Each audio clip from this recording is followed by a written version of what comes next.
Hello, everyone, and welcome back to the next episode of the Property Investment Australia podcast.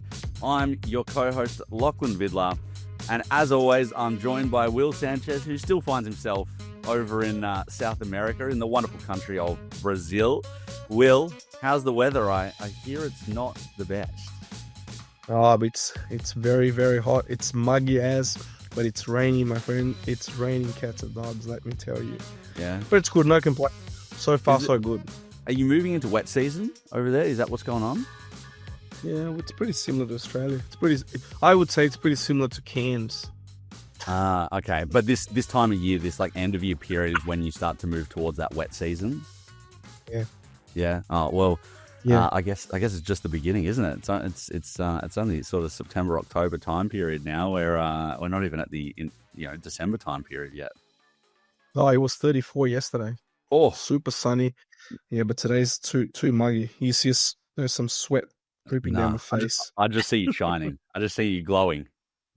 Yeah, thank you. I'll take it as a compliment. All right, mate. Well, look, let's jump in. We've got a really, really good episode for today. I'm really excited. We're carrying on our mini series of 3 property investment hacks for different groups, and today we're talking about a group that's very, very near and dear to my heart. I find that we work with a lot of these people at Atlas by the very nature of the fact that they make up the biggest proportion of property investors getting around Australia.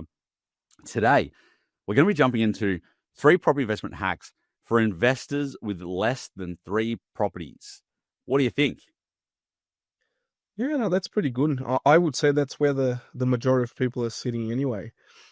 Even for us, it's you don't come across like 10, 15 properties all the time. So, that probably makes up for the majority of our clients as well. Yeah. Well, I think as a group, they're a really interesting group because, the stats from the ATO shows us about 71% of people own 1 property. And then we have about 19 to 20% that will then own 2 investment properties. So you can see then that, as a bulk, 90 to 91% of property investors in Australia own 1 or 2 properties. So we're talking directly to that group. And the reason that we want to talk directly to that group is because getting your first property is always the hardest, right? That's a no-brainer. Everybody knows and understands that getting your first property is without a doubt the hardest. But getting up to that 3 puts you into that top 10% of Australians who invest in property. And it is hard to get there, And the reason a lot of people that I see don't get there is because they go into it not utilizing the hacks that we're going to talk about today. And they put themselves on the back foot because it doesn't happen overnight. It does take time to build. And if you don't put the right foot forward at all times, you set yourself up for failure, and probably more than anything else. I'm even going to take that comment back. Not even necessarily failure, almost burnout, because you get to that first and or that second property and you go, oh, it's just been hard. It's just been really, really hard. And I don't know if I have it in me to keep going to get that 3rd or get that 4th. And then they stop and they bow out. And that's what I see from a lot of people. The second. Even the second one. Because a lot of people still tend to try themselves, right? The DIY thing sort of thing. It doesn't matter. Some people just, they want to try. Yeah. And that can sort of make things so much slower for you, especially because the first one is that one that you need to nail. Yeah. Right? Because if you set up the right way from the outset, the rest will just follow suit very easily. And that's it, right? I think you've hit the nail on the head. The first one, if you do it right, you absolutely nail it. That is going to set you up for the rest of your portfolio. And I want to add some clarifications there. That doesn't mean that your first property is going to be there forever. Okay, that first property, it may get moved on at some point. It may not, right? But the point is that the first property will help you to move along, which, if it's all right with you, I think that gives us a perfect segue into our first hack. And our first hack is the fact that your first property should open the door to the next one, right? So if you'll allow me, my good Brazilian friend via distance, I'd love to just, from my point of view, unpack this first hack a little bit for everyone. Please, we cannot wait. So, as we have talked about, and this is something that we have talked about for a lot of our episodes, but for me, this little hacks mini series has really been about for the different groups that we speak to in each episode. And as we've said before, even if you aren't in this, aren't in this group, you can still take a lot of value and gain away from what we're talking about because it's still applicable at all levels. It's just where Will and I think, the top sort of thoughts, or I can't even talk this morning. I was going to say the top thinkings, the top thoughts for people that sit within this group that they should really be focusing on and drilling down into to set themselves up for success. And in this less than 3 properties demographic, if you don't nail your first property, it is going to set you back, right? So let's play out a story here, right? If you're somebody sitting there listening along right now and you're thinking about, okay, well, I don't even have my first property yet. And you're going, I'm starting from scratch. I don't have any savings towards my property goal. And you go, you know what? I need to save, let's say $80,000, right? We'll say $80,000. If you were to try and save $80,000, I'm going to get my phone out to do the quick maths on it, but we'd be probably talking, I'm going to take a guess, about $15K a year if you want to do it in about 5 years, right?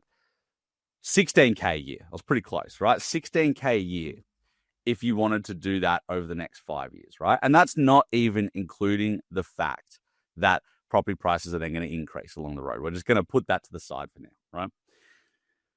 But if you can diligently save $16,000, which for a lot of people with where cost of living is at, where just general expenses are at and all the rest, is not a small sum of money.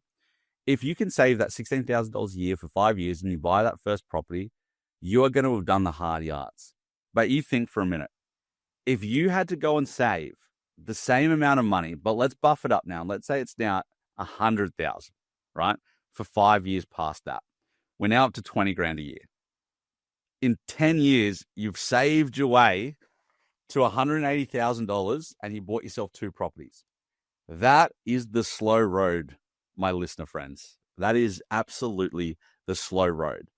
So if you are looking to buy your first property, you need to be thinking about how it's going to affect your second and your third, because the biggest thing that will be impacted towards your second and your third is the speed at which you can acquire them, whether you nail your first property or if you don't nail it. That's the biggest factor. What do you think, Will? What do you see when we're talking about this aspect of the conversation? Well, I think you're 100% spot on there. When we've got clients who do use buyer's agent services, and I'm not being biased by any means here, they tend to get to that second property a lot faster. Yeah, that's a no-brainer, right? And I kid you not, I'm not being biased towards you, but people tend to think too much when they do look for properties themselves, and they end up getting to that sort of emotion pit, right? What should I do? Is this I like that, I didn't like that. They don't look at the variables themselves, right? What makes up for a good property. And a good property at that point in time, because a good property back then might not be a good property today, right? Yeah. All the like right you said, all the right property. Correct. For them at that stage. Correct. So getting that first property will set you up. So you got to try and do it as fast as possible, save as much as possible, and think strategically, right? And if you speak to a good buyer's agent, they will let you know. They will sit down with you, explain, and put down a good path towards the second and the third, and so on and so forth, right? Because it is hard. It's not easy, but believe me, over the last 2 years, I've seen so many people get their first property, like acquiring, I don't know, 100,000, 120 in less than 12 months, which is in the right pocket. You find it, right? You do find it. But the same way, some people are still banging heads against the wall. Oh, this process is too complicated. It's too hard. Well, it's not. I don't like to say, well, I told you, but it's like, why do you want to do it yourself? Why don't you just follow professionals, because they do this for living.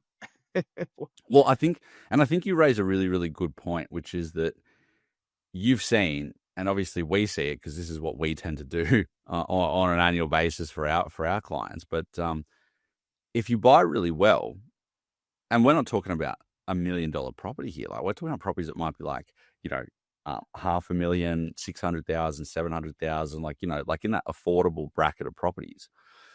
If you can acquire that 100 to 120,000 of equity in a 12-month period, let's just say it was like your example, let's say it was a 12-month period, right? If you leverage yourself up to the max when you bought the property, like let's say it was let's say you did 90% LVR when you bought that property. So before you can even take out equity, you got to drop it down that 10%, right? You got to get down that 80% LVR because you don't want to pay your LMI again. And then you obviously want to move on from that onto everything past that you can look to, pull out for your next property, right? If you made, let's say 120,000 and you leveraged up to 90%, you might end up with, let's just pick a number. Let's say 70,000 of usable equity out of that, 65, 70,000 of usable equity. And if you've also saved over that same 12 months, you could be ready to go again in 12 months, right? Like you're literally ready within 1 year to go and buy your second property, even though you might have spent 5 or 10 years preparing to buy that first one. And suddenly you're now at the cusp of that top 10%, right? You're sitting at that 10%. You're not in it yet.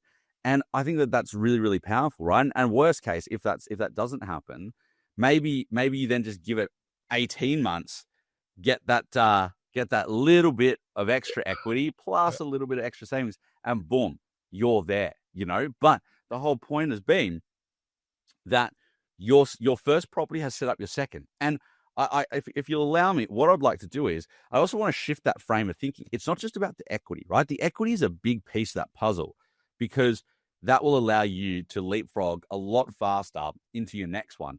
But it's also about the other attributes of that first property deal that set you forward, right? And some of the other things that I think about are, okay, first, the yield, right? Yields are compressing all around the country, right? You go to some regional areas, like big cities, but just not the capitals, right? I'm talking about cities that might have hundreds of thousands of people that live there.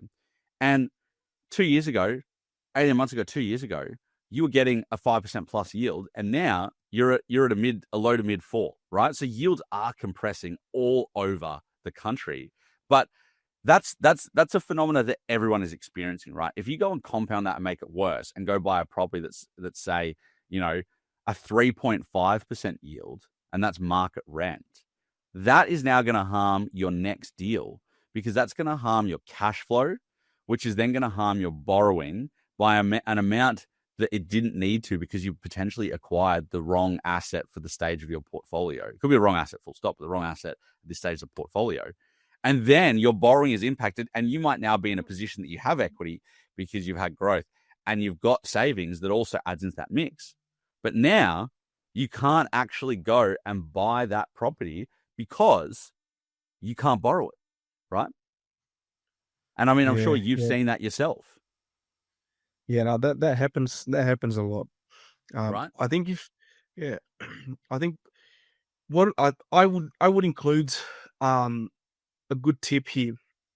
If you can save on the side, as well as sort of doing everything you can towards that first property to get to the second property as fast as possible, that will help you a lot because more often than not, people think they get to let's go for the second. We're ready. Let's do it. But when we explain about usable equity, it's like, oh, geez, Will, don't tell me this.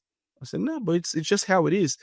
You should have thought about those steps when we started the portfolio, right? And sort of plan ahead. And I'm sure you see that all the time, and you present that to your clients as well. For sure. And so it's all about that planning. And I think the last point that I want to make about planning and around hack number one, around the first property opening the door to the next, is it's also about the structure, So if you buy that first property in the wrong structure for what you need, it can also be a big harm. And now I'm not advocating. I'm not sitting here because there's a lot of, interest, especially right now, that gets put on things like trusts and corporate trustees and, companies and, like there's a lot of focus, I think, right now in the marketplace around structuring. I'm not advocating for any certain structure one way or another, just that based on your circumstances, the structure is important even from the first property. And don't just assume that the right structure, even for your first one, is going to be your personal name, because that doesn't take into account your risk profile to do with what your job is, what your employment is.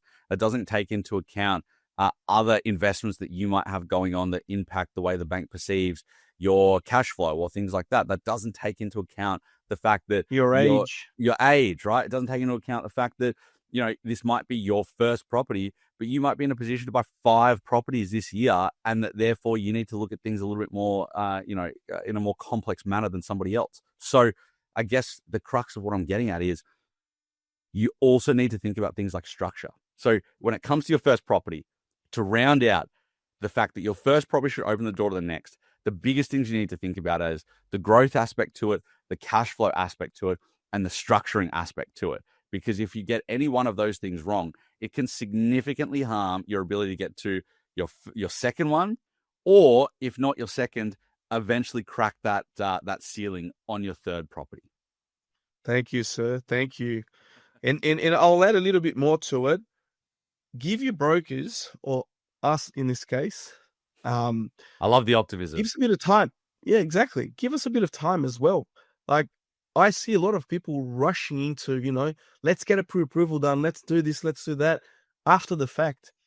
And especially when they've got a more complicated or complex structure, that needs time, right? It needs a proper review, a proper assessment, lender options as well.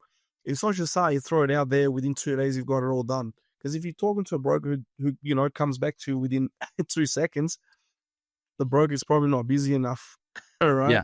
Yeah. And if you're not busy as a broker, that's an issue. In my eyes, right? But I would say just give us a bit of time.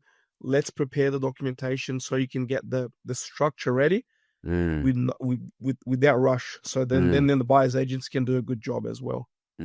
Yeah. Well, for everyone listening, that is great advice, because prior preparation is one of the most important things in life, let alone property, because things don't happen overnight. And if you don't have all your I's dotted and your T's crossed, and you're just trying to rush in, you will likely make a mistake. And that mistake will likely cost you money, if not today, but down the road. Yeah, all right. 100%. Can I add just a little bit more? Because he's on a tear now. He's on an absolute tear. No, whilst on the subject, because I think that's really, really important. The market is hot, right? People are trying to get in. There's more pressure. On the subject of complex lending, complex structures, sometimes it takes longer than 3 months to find a property, right? Yep. In 90 days, 3 months is usually when the pre-approvals lapse, right? So if you've got a complicated structure, remember, after the 90th day, it could be an issue, right? Because then you're gonna have to get new documents. You need to start from scratch again, and it might be a new assessor that you submit your application to, right? So you got to think about these things, and when the buyer's agent is negotiating a finance clause, for example, they need to ensure that they're super aligned. Yeah. In this case, we are. Obviously, yeah. But for other people, it can be a delicate situation. Yeah, for sure. Well, thank you. That's all right. You're dropping wisdom bombs for everyone. So I hope that everyone has has enjoyed the detour off our first hack around complex lending at the moment. But this is the beauty of podcasting, right? Is that we can sometimes take a little twist and a turn. At the end of the day, everything Will has just said is so true and it's so important. So maybe we call that a free hack 1.5 as a little addition onto it. Thank you. But let's go and jump into our second hack. And our second hack, which is something that I know that Will certainly talk about, probably from a timings point of view, because I know how much brokers hate being rushed when other people have maybe dropped the ball on something. But it's something that I look at from a very different lens. that I think is just super critical and important for anyone who's trying to become successful in property investing. And hack number 2 is refinance before you hit a wall, right? So what is it that I mean by that? Well, too often do investors have, a property, multiple properties? This is true whether you have one property or whether you have 20 properties, right? Too often investors sit back and they wait until they actually need money to go and refinance, right? Now, frequently it will be a case of there's 2 ways to look at refinancing, right? Refinancing, method number 1 is that you're just trying to improve your rate, right? Or reset the term back to 30 years or whatever it might be. And option 2 can include option 1, but it's probably more focused on trying to draw out equity from a property, right? But more often than not, people wait until they have a need for either of those 2 things to happen for them to go and do it, right? But the tricky thing that comes out of that, and it's something I see all the time, is that more often than not, when you need it to happen and you need it to happen fast, that's when more problems start, more problems than you can ever expect actually start to arise. And then you might be in a position where you can't meet the timing. Or it might be that speed is the single most important thing in property. And now you don't have access to funds. So you can't move with speed, right? Or there could be just something else going on in your life that you think, you know what, I need access to some money quickly. And I technically have it because it's on my household balance sheet. But now I've got to go through the process of getting it. And, somebody like Mr. Will Sanchez does their very, very best. But now you're a complicated borrower. And it takes 5 or 6 weeks to get it done. And you're going, I needed it in 7 days, right? So yeah, I've got an example. Can I give it away? Yeah, go on, give it away. Give it away. Yeah. I thought it was a vanilla deal, but there's no such thing anymore, right? So clients came to us to refinance and, get a bit of cash out as well. Then smooth sailing, high income earners, blah, blah, blah. Then we're doing our DD as always. And I look at the credit rating, and the client was sitting like 450 or thereabouts. I said, "Oh my God, what's going on here?" And then his credit card was cloned, and he had just made an offer on the property as well. Wow! So can you imagine? Obviously, it wasn't his fault. He had a good profile, but by the time he proved it wasn't you, it's like I think it took us 35 to 40 days to get it sorted because he has to be removed. But then with everything that we did, we obviously we couldn't remove it from his file, and we went to a lender that accepted it. But from 900, 950 credit rating to 450, then you just threw him your curveball at the 11th hour. Then there's Will sweating, blooding tears to get it all sorted. Yeah. So preparation, see the speeds. And I guess while that's not necessarily an example of the hack being around refinancing, it definitely goes to the spirit of, nothing is ever as easy. And when you want things, being prepared and doing it at a time when you actually don't need it is a lot better than when you really do need it and you're sitting there and you go, oh my God, I can't get it done, right? And I guess if we bring it back to our discussion, especially around property, right? The way that we see this all the time is, for example, you could be in a position where you own, whatever your portfolio is, right? It could be, like I said, could be one property, it could be 50 properties. But more often than not, people actually need cash at times very quickly, right? It could be for another property purchase. It could be for, maybe something goes wrong in life and you have medical bills or something like that, right? It doesn't really matter what it is, but it happens, right? Something happens for whatever reason, right? And I guess where I'm taking this, where I'm really going with it, is that like the best property investors have money ready and sitting there, ready to go, right? So it could be the fact that you've got $250,000 of equity, and you're going, you know what? I don't really know if I need it, but I'm going to go and pull 150K. I'm going to have 150K. I'm going to have it sitting on the side because, and correct me if I'm wrong, Will, but most of the time, especially with equity, if you draw it, unless you've actually then taken it out of the account, if you've just drawn it and you've got the facility sitting there, but none of it's been withdrawn and taken out, you're not actually paying interest on it. You might pay some account fees, on an annual basis, a couple $100 or something like that, but you're not paying interest on that money until you take it out. But now you've got quick access to money. Unless you spoke to a broker who didn't set it up the right way. Exactly. Because that happens. That happens a lot as well. Yeah. People go and take a cash out or equity, or an equity loan. Yeah. P&I. Yeah. Then that's an issue. Because from day one, you're paying the principal portion, right? Yeah. Well, exactly right. So if you've got a good broker, obviously that's going to help you to do it. But the best investors are always ready and prepared. And of course, it's certainly one of those cases where you don't know that you need it until you actually need it, right? So I think the message that we want to get out around the hack around refinancing before you hit a wall is you have no idea what's going to happen. You have no idea if your income, if you're going to suddenly lose your job. You have no idea if you're suddenly going to have all these expenses. If you're a parent, you have no idea if your child's going to get sick. There are so many things that can go on in life that are unexpected that can suddenly impair your ability to do something.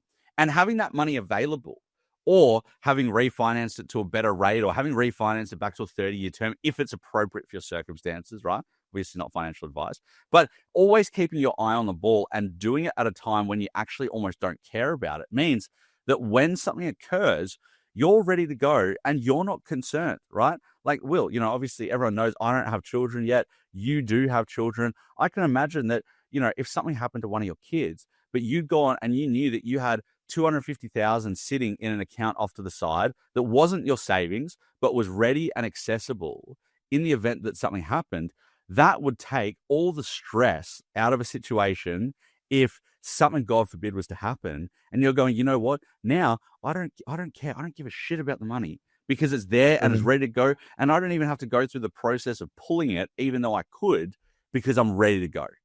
I'm sure that's how you'd feel about something like that. Absolutely. In fact, I had a client last week. Yeah. We met 3 years ago. Yeah. They were in Sydney at the time. Yeah. They were ready to go to invest. They had some money on the side. Yeah. No kids, ready to go. Then they moved to Queensland. 2 kids after we having the conversation. Yeah. And they're like 70K down or something like that. Hindsight is amazing, right? Yeah. They said, Will, we wish we had started back then because life takes a turn. This is by no means, a negative comment around kids or life situation because I've got 3. So, and you love them dearly. Absolutely. It's just to tell you that sometimes you just need to take action, right? Yeah. One is better than none. And that's it.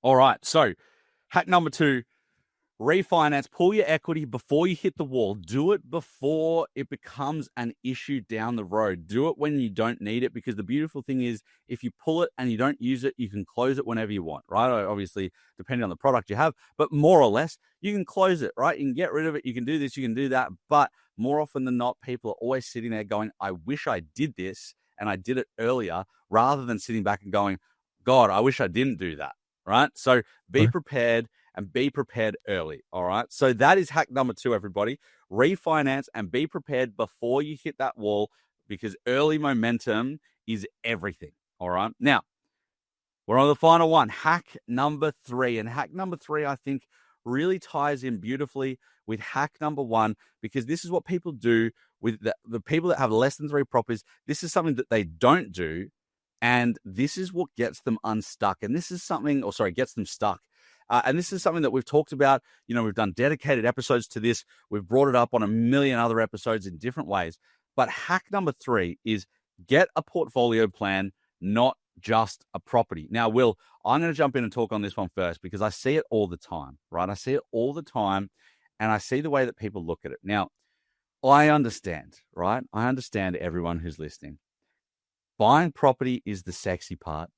Planning and documents and structuring around it and all the rest is not very sexy. It's not very fun. It's boring, especially when you're sitting there, and especially when it's at the start of your journey. And all you're thinking is, I don't care about any of this. I just want to jump in and buy the property. And even if you're on property 2 or you're going to property 3, all you're thinking is, I'm now in a position, I've got the money, because it's always the hardest thing. I just want to get in and buy the property, right? I get that. I fully understand and appreciate it ain't sexy, right?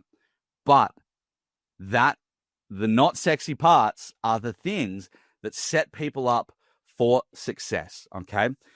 Portfolio planning is not just a buzzword, right? It's not just a buzzword. In business, you don't just jump into business, whether you're starting business or whether it's your 5th or 10th or 20th year in business. You don't become successful by just doing. You need to plan. You need to have a structure. You need to have a plan. You need to have a direction of where you're going, because otherwise it's like taking yourself back to school when you had to write an essay. And if you didn't plan that essay out, you'll just find that you're writing in circles. There's no structure. You don't have a beginning, middle, and end. You're just doing for this. You're writing for the sake of writing.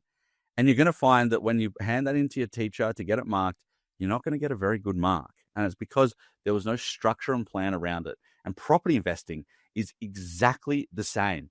Because whilst most plans will not look in 12 months the way that you thought they would look even at the start, right? Let alone 24, 36 and beyond.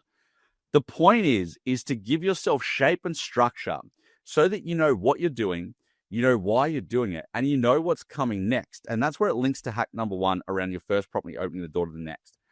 Because for most people, the thing they struggle with is consistency and dedication. Because we now live in this world where things are instantaneous. You know, you scroll your Instagram, you see people buying their Birkin bags, you see them with their fast cars, you see them on their Europe holiday with business class flights every other year, and we all want everything today. But by having a plan, if it helps you even 30%, 20% of keeping yourself mentally structured, understanding why you're saving, understanding why you're making a sacrifice, understanding why your next purchase looks a certain way, and not just jumping in to be able to say at the barbecue, I now own 2 properties or I now own 4 properties. That is super important. Will, I'm going to take a pause. I love it. Go on, mate. Tell me your thoughts. I loved it. No, I love that. Those were words of wisdom from our Lachlan Vidler teacher. Love him. That was pretty good. What do you think? What do you think of it? I think that's probably just as important as finding a good first property. Let me tell you, because this is all about giving good examples, right? So people can relate to. Yeah. Right. I remember speaking to a client not too long ago.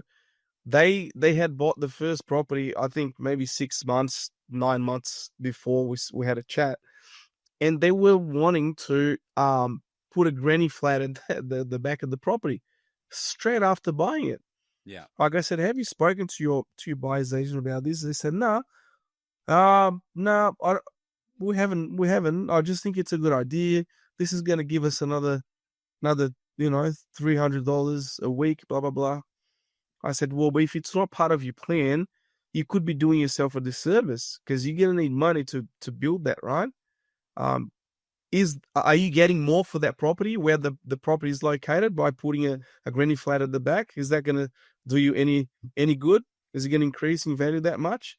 And at the end, I think it was a mutual client of ours, and they had a chat with you, and they came around and said, Will, yeah, you're right. I said, yeah. My wife doesn't tell me this very often, but yes, thank you. I think that's a great story though. And you know what? The client actually doesn't jump to mind in this case, because unfortunately we hear people with, the good idea fairy, ideas too often, that I've heard that story 1,000,001 times. So, often I'll say, I do know exactly who you're talking about. In this case, I actually can't even think who it would be, because it happens that often. But I think it's a great example of what we're talking about though, because the reality is that client or that person doing that granny flat further on in their portfolio may actually be a very, very, strong and smart decision to make, right? But if they're at the early stage of their portfolio, a good granny flat might cost you $250,000, $300,000. And that money, whether you're drawing it in equity or you're using cash to do it, or you're borrowing funds, or however it is you're going to do it, that money, especially at the early stage of your portfolio, is far more likely on a typical basis, is far more likely to be better spent acquiring an additional property and growing the portfolio, diversifying, having an asset worth, a lot more money that's now growing. And then obviously your portfolio grows, the simple maths being 10% of 500,000 is 50, but 10% of $1 million is 100. So wouldn't you rather own two $500,000 properties and then get, a bigger overall value, because your granny flat's not going to do that, right?